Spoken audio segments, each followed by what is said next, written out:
Muchas gracias, Paola. Muy buenos días tengan todos ustedes. Como bien nos indicó Paola, iniciaremos hoy la sesión correspondiente a analizar las disposiciones en materia de competitividad y pymes en ambos instrumentos internacionales. Ahora quisiera compartirles una presentación con esta introducción. Bueno, entonces hicimos un comparativo entre ambos entre ambos tratados sobre cada una de las disposiciones para darles a ustedes un marco de referencia. Entonces tenemos del lado izquierdo en amarillo, con fondo amarillo, lo que establece el capítulo 26 del TEMEC, básicamente está muy vinculado con lo que establece el TIPAD. También finca el establecimiento de un comité de competitividad que tenga reuniones de trabajo y planes de trabajo de manera anual.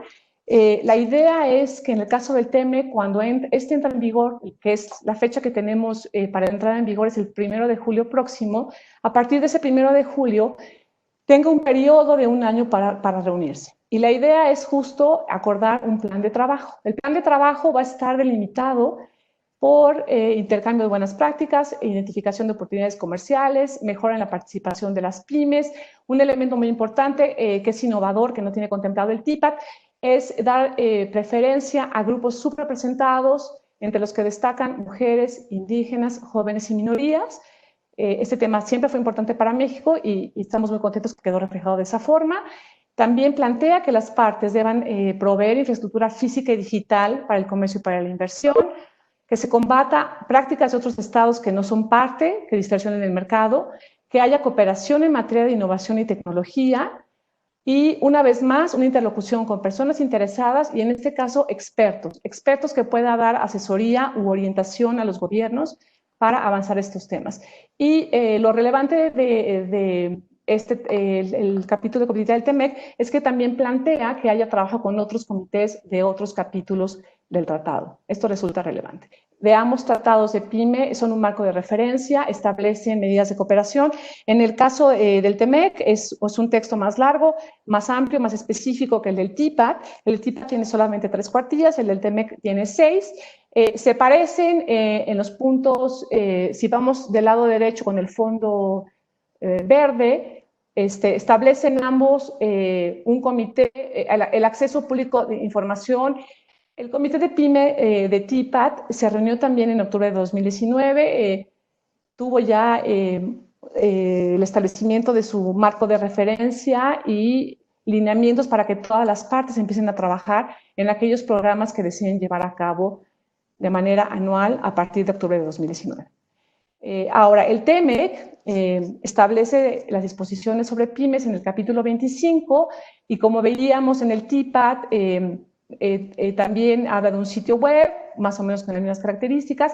El Comité de Asuntos de Pymes establece informes anuales, reuniones anuales y justo acciones que tiene que desarrollar en materia de fortalecimiento de la competitividad, acceso a oportunidades comerciales para las pymes, capacitación, intercambio de información, integración de las pymes a las cadenas de suministro globales, participación en el comercio digital y acceso de las pymes a nuevos mercados.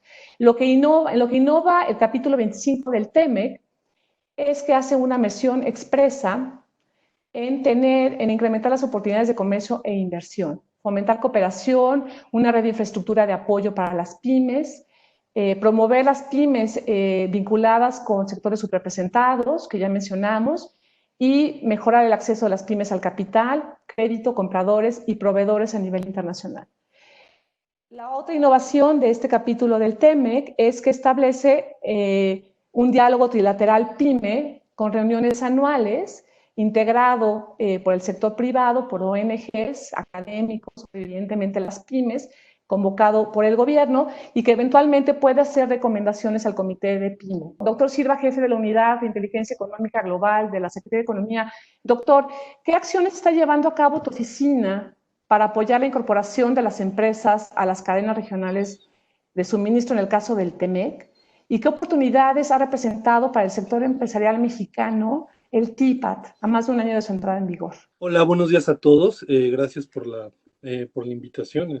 Nosotros lo que encontramos en materia de integración de pymes a las cadenas globales de valor, pues es algo muy simple. De todos los bienes que exporta México, solo poco más del 5% provienen de pymes. Uno podría pensar que es, digamos, natural que la mayor parte de lo que exporta un país venga de sus empresas más grandes y no necesariamente de sus pymes. Entonces, lo primero es, digamos, un diagnóstico en el que lo que encontramos es, cuando hablamos de diversificar las relaciones de México con el mundo en materia comercial, no es nada más el asunto de a qué mercado exportamos, que es un asunto importante, es también desde dónde exportamos y qué tipo de compañías son las que llevan a cabo esas operaciones comerciales. Entonces, si vamos a diversificar y vamos a tratar de hacer la integración de México a los mercados globales más inclusiva, pues una tarea pendiente es el rol de las pymes. Es tratar de generar condiciones para que las pymes mexicanas se puedan integrar a las cadenas de valor. Si vemos los números al día de hoy, pues vamos a ver que hay un incremento en las exportaciones a Japón, hay un incremento en las exportaciones a Canadá, pero en general tenemos a la mayoría de los países que forman parte del TIPAD, donde todavía no se ha reflejado esa profundización de la actividad económica. No hemos exportado más hacia otros países, en particular Australia, Malasia, pueden ser oportunidades, Nueva Zelanda, pueden ser oportunidades muy interesantes y hasta ahora no las hemos aprovechado. A mí me parece tal vez temprano para empezar a ver esos resultados. Esto toma tiempo, pero ciertamente nos tendría que decir, estos datos nos tendrían que decir que, bueno, hay que empezar a enfocar baterías hacia esos lugares, ¿no? Pensar en mercados interesantes como Nueva Zelanda, Australia, en fin, todos ellos, donde ciertamente de una revisión muy rápida a lo que importan, al tipo de mercancías que importan a esos países, pues vamos a encontrar rápido una lista de productos que México ya exporta, no a esos países, a otros países, generalmente Estados Unidos, pero donde las empresas mexicanas ya están acostumbradas a exportar. Eso quiere decir que podemos exportar lo mismo a Malasia, tal vez no, lo que quiere decir es que tenemos que explorar esas oportunidades, dado que hay un mercado ahí para ciertos productos y hay capacidad exportadora en México. Entonces, el primer paso es detectar esas oportunidades y después ya pensar también a partir de lo que demandan esos países, digamos, una segunda etapa sería identificar qué cosas que probablemente ni siquiera exportamos hoy en día. Gracias. Y pasamos ahora con el doctor Jorge Arreola, jefe de la Unidad de Competencia y Competitividad de la Secretaría de Economía. Doctor Arreola, si bien la innovación es relevante para detonar la competitividad de un país, ¿cómo podemos fomentarla a raíz de lo que hace tu oficina? En primer lugar, en México, durante los últimos años, hemos experimentado una ralentización del crecimiento económico. El crecimiento alcanza apenas para cubrir el crecimiento de la población, el crecimiento del PIB per cápita ha sido muy reducido. Y en la búsqueda de los factores que pueden estar afectando esto, el principal candidato es el prácticamente nulo crecimiento de la productividad. Parte de la estrategia que debemos seguir en México tiene que ver con trabajar muy de cerca con el sector privado y ser un facilitador para el sector privado, para que el sector privado tenga acceso a esa capacitación y a la base de conocimiento. Las empresas exitosas de alto crecimiento que logran perdurar en el tiempo, porque estas empresas de alto crecimiento a veces tienen episodios de alto crecimiento, pero algunas de ellas logran perdurar y evolucionar, son aquellas que se pueden adaptar tecnológicamente. Asimismo, lo que acabas de mencionar tú ahora respecto de el capítulo de competitividad que tenemos en el TLC, la compartición de conocimiento tecnológico con el resto del mundo, por un lado, y la integración o los enlaces que se tengan a nivel global han probado ser un mecanismo muy importante de transmisión de conocimientos para la adaptación tecnológica. Entonces, ¿en dónde nos debemos de concentrar ahora más que nada? Pues nuevamente en facilitar esos esfuerzos de formación de clústeres, impulso a proyectos coparticipativos en materia de tecnología que abaratan el acceso a esa tecnología a un conjunto de empresas en lugar de a una en particular. Y luego, respecto del tema de cómo podemos aprovechar, qué oportunidades surgen de nosotros respecto de esta pandemia. Bueno, la primera de ellas, la más evidente, es muy claro que hay una fuente de reubicación, hay un incentivo para la reubicación de los procesos industriales. La globalización de la forma en que se dio con base en proveedurías muy lejanas ha mostrado que implica problemas logísticos que la hacen frágil. Entonces, se espera que esto conduzca a una regionalización de los procesos productivos que pueden ser muy favorables para México, en particular para México, no solo por nuestra cercanía y nuestra pertenencia a la región de Norteamérica, sino también por el hecho de que entra en vigor el nuevo TIMEC, que si bien ya teníamos el acuerdo de libre comercio, el TIMEC nos da la certidumbre de un acceso preferenciado al mercado de los Estados Unidos por los próximos años. Esta pandemia, sumada al contexto de la guerra comercial entre China y los Estados Unidos, ha abierto unas oportunidades enormes para el impulso de nuevas actividades productivas en México y una mayor exportación de productos al mercado de los Estados Unidos y Canadá. Te agradezco mucho tus comentarios. Pasamos ahora con la doctora Ana Bárbara Mungaray, jefa de la Unidad de Desarrollo Productivo. Doctora Mungaray, ¿cuáles son las prioridades de tu unidad de desarrollo para impulsar el desarrollo e internacionalización de las pymes? ¿Y cómo puedes apoyarlas para que se inserten con mayor éxito en las cadenas globales de valor? Bueno, la UDP, la Unidad de Desarrollo Productivo, tiene como principal responsabilidad la creación de programas, estrategias, diferentes acciones para el apoyo a las MIPYMES, ya sea desde la capacitación, el acompañamiento, etcétera. Y entonces tenemos al respecto tres principales brazos operativos, por llamarlos de una manera. Por un lado, la capacitación y el desarrollo de habilidades empresariales, el impulso para que las pymes puedan integrarse a cadenas de valor, tanto a nivel nacional como a nivel global, y el financiamiento, ¿no? Entonces es a través de estos tres ejes que la UDP de la Secretaría de Economía está trabajando para poder impulsar el desarrollo y la internacionalización de las pymes. La visión de la Secretaría de Economía de entrada es entender, conocer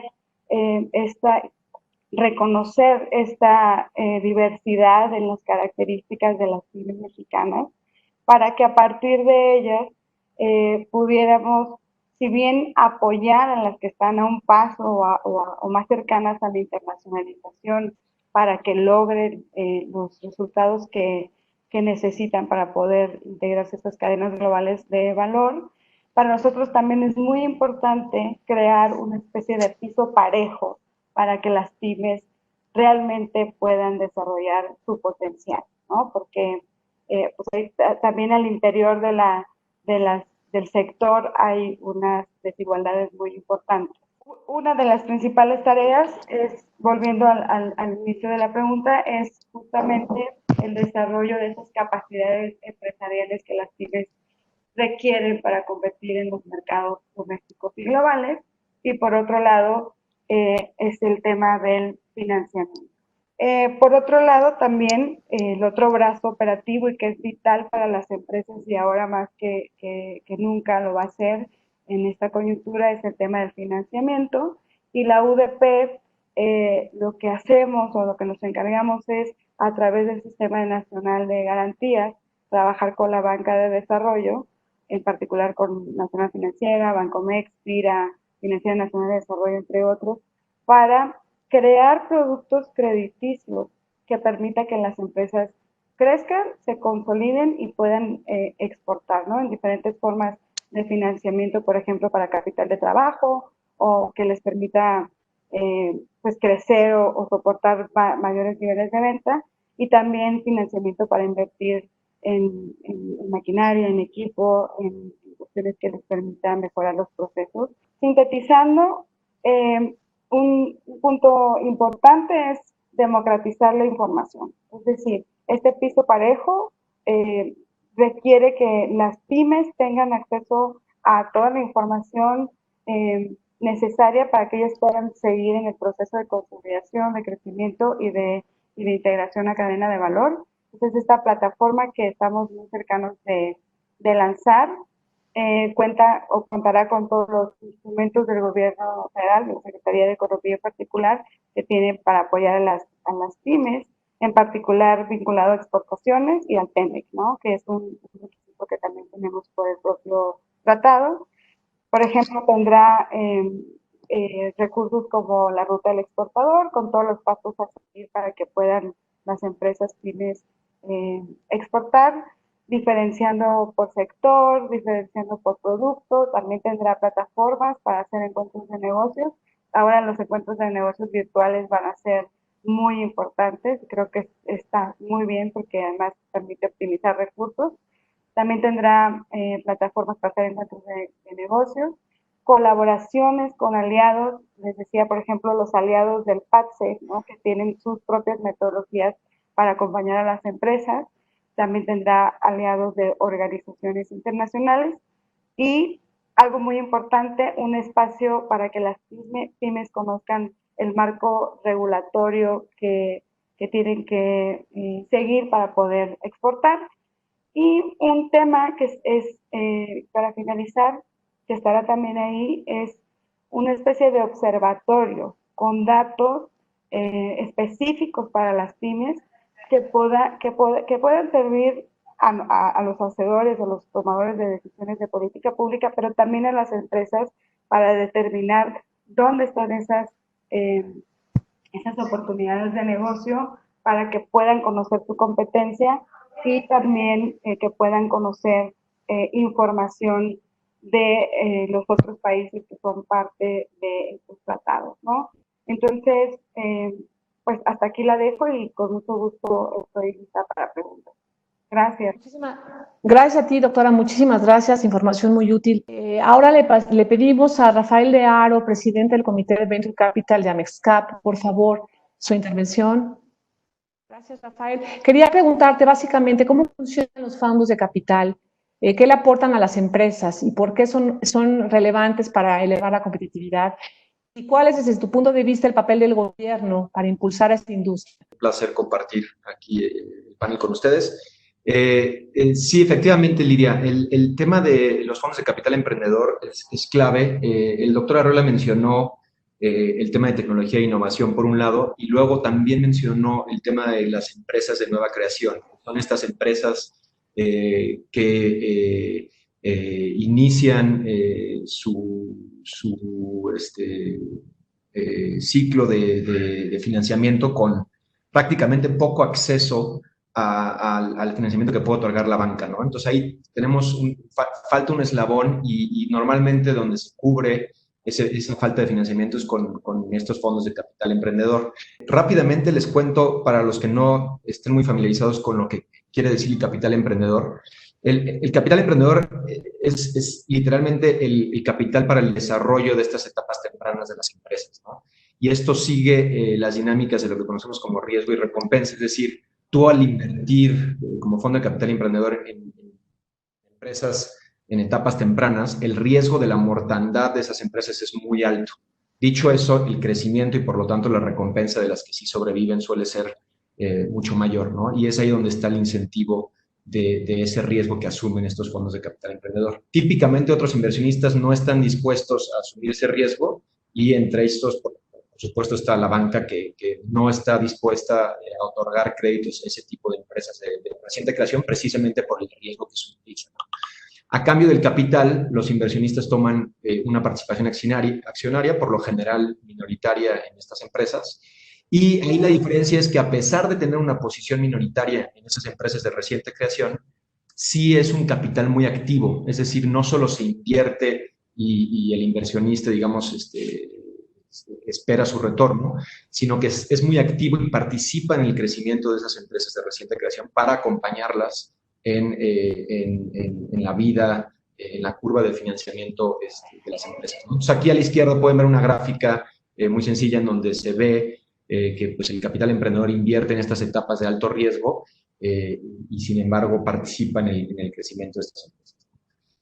Nada más para darnos una idea de la orden de magnitud que esto representa. En México el ecosistema de capital emprendedor es muy reciente y por ende no tenemos tanta data aún, aunque si traigo algo de datos se los voy a enseñar. Pero en Estados Unidos, por ejemplo, los activos bajo gestión, que es el capital que todos los fondos de esa industria en Estados Unidos manejan, es menos del 3% del PIB.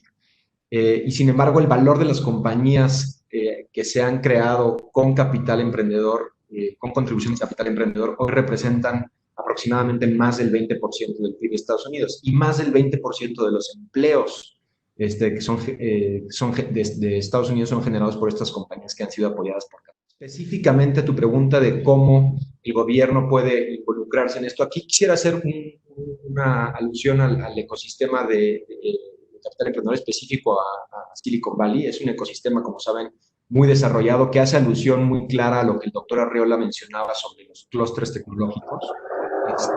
No necesariamente clústeres tecnológicos de las grandes empresas, sino en este caso, estos círculos virtuosos que se generan para la creación de nuevas empresas innovadoras.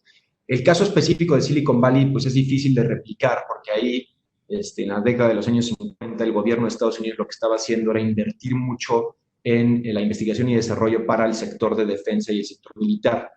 Por eso no es un ecosistema, una receta replicable como tal. Sin embargo, lo importante aquí es que el gobierno participa en esa inversión de desarrollo e investigación para un sector clave de su economía y de la mano de las instituciones educativas empieza a generar estos casos de éxito que a su vez hacen que ya el gobierno decida impulsar a la industria de capital emprendedor y de la innovación y tecnología a través de distintas formas. En fin, todo esto hace que se inyecte cierta liquidez en el mercado, se crean estos fondos de capital emprendedor que a su vez invierten en la creación de estas nuevas empresas y así se genera este círculo virtuoso, ¿no? Esas nuevas empresas tienen una derrama y un impacto y un efecto multiplicador en la economía, típicamente generan empleos, generan innovación, etcétera. Se generan esos casos de éxito y se vuelve a cerrar ese círculo virtuoso, ¿no? Muchas gracias, Rafael. Ahora le pedimos a la maestra Liliana Reyes, directora general de MEXCAP.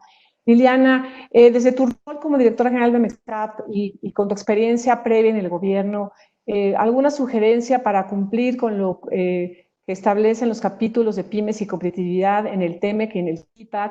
Yo, mi experiencia como funcionaria pública prácticamente ha sido toda mi vida profesional. Tuve la fortuna de trabajar en el Instituto Nacional del Emprendedor como directora de capital, desarrollando fuertemente esta apuesta que el gobierno hizo para crear fondos de capital, que ahora son los que están apoyando a estas empresas que ya estamos viendo que están creciendo de manera acelerada.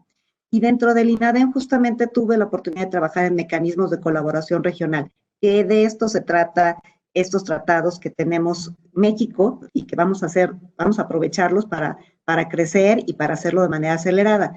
Entonces, para nosotros las iniciativas que recomendamos desde el punto de vista de la asociación, que somos quienes representamos al gremio de capital, no solo en las etapas tempranas de Venture Capital, como aquí se mencionó, sino en esas etapas también de crecimiento. El doctor Arreola mencionaba que hay muchos apoyos para el tema de la competitividad a nivel de los clústeres de innovación, en donde tradicionalmente ya están empresas más consolidadas. El capital privado también está ahí y puede ser también un facilitador para acelerar el crecimiento de estos clústeres de innovación, en donde el capital vuelva a cumplir su función de dar los recursos necesarios complementarios, acercar a las mejores tecnologías, ayudar con los enlaces correspondientes a nivel nacional e internacional, porque ellos son los expertos y lo pueden hacer. Entonces, nosotros lo que sugerimos como iniciativas para aprovechar las virtudes de estos tratados, pues es fomentar el acercamiento con otras asociaciones de capital privado. Nosotros, como única asociación en el país que agrupa todo el capital privado en todas sus etapas, pues ya tenemos ciertos acercamientos. Creo que esto es muy valioso porque es irnos con asociaciones igual de capital, pero en todos los países de la región, en este caso en Estados Unidos, en este caso Canadá, que nosotros ya hemos estado trabajando y que pudiéramos ayudar a facilitar ese camino. Creemos que también el tema de facilitar las inversiones y el soft landing enfocado en MIPYMES es fundamental en la región y bueno, pues eso es algo de lo que se nos ocurre. Evidentemente que creemos que como recomendaciones es mantener de cerca la relación con el sector privado. Podemos ser una fuente de información. Es indispensable diseñar un plan de trabajo. Ya se comentaba aquí que va a haber reuniones anuales, pero claramente un plan que delinee la ruta pues va a ser importante para avanzar de manera eficiente y, por supuesto, priorizar las iniciativas y adoptar un enfoque pragmático. ¿Qué estamos haciendo nosotros en la Mezcat? Pues lo que nosotros necesitamos como gremio y como industria es atraer más inversionistas a este sector, ¿no? Evidentemente, pues tenemos retos con la coyuntura, pero también grandes oportunidades. Cabe mencionar que el tema de la innovación es un sector contracíclico, entonces realmente hoy en día estamos viendo que muchas de las empresas apoyadas por fondos están haciendo frente a la crisis de COVID en el sentido de apoyar a la sociedad a llevar este tema digital, de logística, a través de estos modelos innovadores. Son las empresas que ahorita claramente están creciendo de manera acelerada. Hay empresas que están creciendo cerca del 30-40% en este momento, en donde otras están sufriendo claramente. Y también estamos trabajando para atraer inversiones internacionales. Desde hace tiempo, la asociación hace eventos para atraer inversionistas, muchas veces aliados con las embajadas, los consulados y otros actores en el exterior. Tradicionalmente hacemos eventos en Nueva York, en San Francisco. El año pasado hicimos varios con otras ciudades de Estados Unidos porque creemos que hay gran potencial y evidentemente vemos una oportunidad de trabajar de la mano con el gobierno para esto que todos queremos. Todos queremos que haya mayor inversión en el país y que esta fluya de manera eficiente. Estamos trabajando también a los diferentes niveles de gobierno para mejorar el ambiente de negocios con la Secretaría de Hacienda, la Comisión Nacional Banca de Valores, la Oficina de la Presidencia y ahora con la Secretaría de Economía, pues creemos que hay una amplia espectro de oportunidades. Muchas gracias a ti, Liliana, gracias por ayudarnos con el tiempo. Tenemos aquí unas preguntas, se las voy a dirigir expresamente. Esta es para el doctor Silva. Doctor Silva, pregunta Gamo Morales, si puede tener acceso a las carpetas de inteligencia que desarrolla la Secretaría de Economía. Y Roberto Navar pregunta si la plataforma de la que mencionaste sustituye en algún punto a ProMéxico. Las carpetas están disponibles, estamos la mejor forma de subirlas directamente a la página de la Secretaría. Por supuesto, si hay algún país o región en particular en la que esté interesado, yo muy contento de hacérsela llegar. En cualquier caso, la idea es tener un repositorio pronto funcionando en la página de la Secretaría con todas estas carpetas. Las plataformas que estamos diseñando son plataformas tecnológicas cuya intención es, digamos, democratizar el acceso a los datos. Y la idea es hacer la información disponible, ponerla al alcance de tantas empresas como sea posible. Entonces, más bien estamos hablando de, digamos, democratizar el acceso a la información económica, al análisis económico para la toma de decisiones. Aquí hay una pregunta para el doctor Arriola. Doctor Arriola, ¿dónde podemos conseguir más información sobre los programas que comentó? ¿En algún sitio de la página de internet? ¿Algún dato de contacto que pueda compartir? Sí, para el programa para la oportunidad de competitividad industrial, si googlean tal cual PPCI, la primera entrada que les va a aparecer es el programa. Y recuerden que tenemos un correo electrónico disponible, seminariotemec@economia.gov.mx, para dar respuestas a aquellas preguntas que no tenían vinculación con los temas de la sesión de hoy, pero que con mucho gusto responderemos. Y ahora, antes de dar por terminado la sesión del día de hoy, le quisiera pedir a la subsecretaria de la Mora si nos pudiera dar un mensaje, subsecretaria. Muy buenos días. Lidia, me da muchísimo gusto estar aquí con ustedes el día de hoy. Muchas gracias por permitirme concluir esta sesión. Quiero agradecer a las y a los ponentes que participaron el día de hoy en este seminario por las excelentes exposiciones en esta octava sesión del seminario TEMEC-TIPAT y en esta sesión sobre competitividad y pymes, que son temas de total relevancia para nosotros en la Secretaría de Economía, pues nos va a permitir que haya un cabal aprovechamiento de estos dos tratados, el TEMEC y el TIPAT. Recuerden quedarse en casa y seguir obedeciendo los lineamientos de sana distancia. Muchísimas gracias a todos ustedes y nos vemos pronto.